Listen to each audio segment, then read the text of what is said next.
Hello বন্ধুরা, আসসালামু আলাইকুম। আমার এই ভিডিও যে যেখান থেকে দেখতে আছেন সবাইকে জানাই আন্তরিক শুভেচ্ছা ও অভিনন্দন।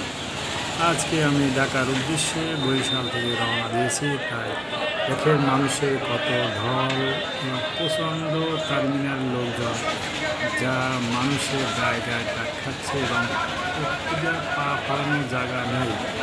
প্রত্যেকটা লঞ্চে শত শত লঞ্চ মানুষ, যা দেখে এত পরিমাণে যে পদ্মা সেতু হওয়ার পর নাকি লঞ্চে কোনো লোকজন চলাফেরা করে না। যে বাইরে বলতে আছেন, আমি তাদের উদ্দেশ্যে বলতে আছি, আমার এই ভিডিওটা দেখবেন, দেখে কমেন্ট করবেন যে কত পরিমাণ লোক। এক একটা লঞ্চে কমপক্ষে 2500 থেকে 3000 লোক।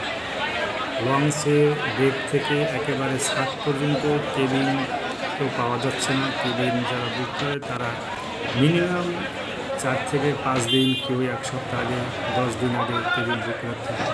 এবং আজকে লঞ্চ ছিল 12টা এবং প্রত্যেকটা লঞ্চ অনেক বড় বড় লঞ্চ, যেখানে অ্যাডভেঞ্চার ছিল, সুরভি ছিল, পারাবাদ, খোলা, এরকম বড় বড় লঞ্চ 12টা লঞ্চ ছিল। দেখেন পর্যাপ্ত লোক এখানে।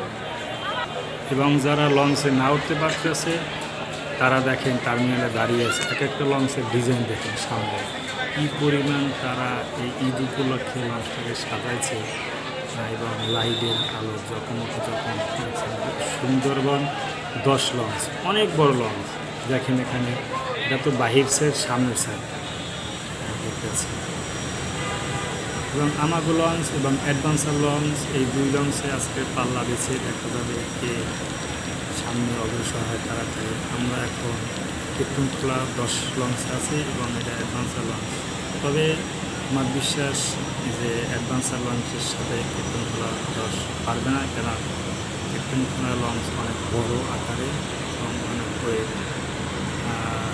দেখা যায় লঞ্চের তুলনায় অনেক বড়। অ্যাডভেঞ্চার লঞ্চ চলতে বেশি। এই যে লঞ্চটা অনেক দূরে, এটা রাত্রে কীভাবে এটা লঞ্চটা আলো দিয়ে যায় দেখেন, সারা রাত্রে এরকম দূর থেকে মনে হয় যেন বিশাল আমরা ভবনের ভিতর আছে। এবং লঞ্চের ভ্রমণ খুবই ভালো লাগে। গাড়ির চেয়ে আনন্দ বেশি লঞ্চের ভ্রমণ। যারা লঞ্চে ভ্রমণ না করেন তারা এটা বুঝবেন না। দেখেন কী সুন্দর দেখতে ভিডিওতে, আর সরাসরি যদি আপনি দেখতেন তাহলে তো আরও বেশি আপনাদের ভালো লাগবে।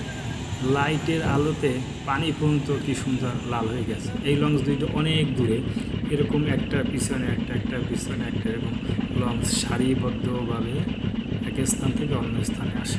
সবাইকে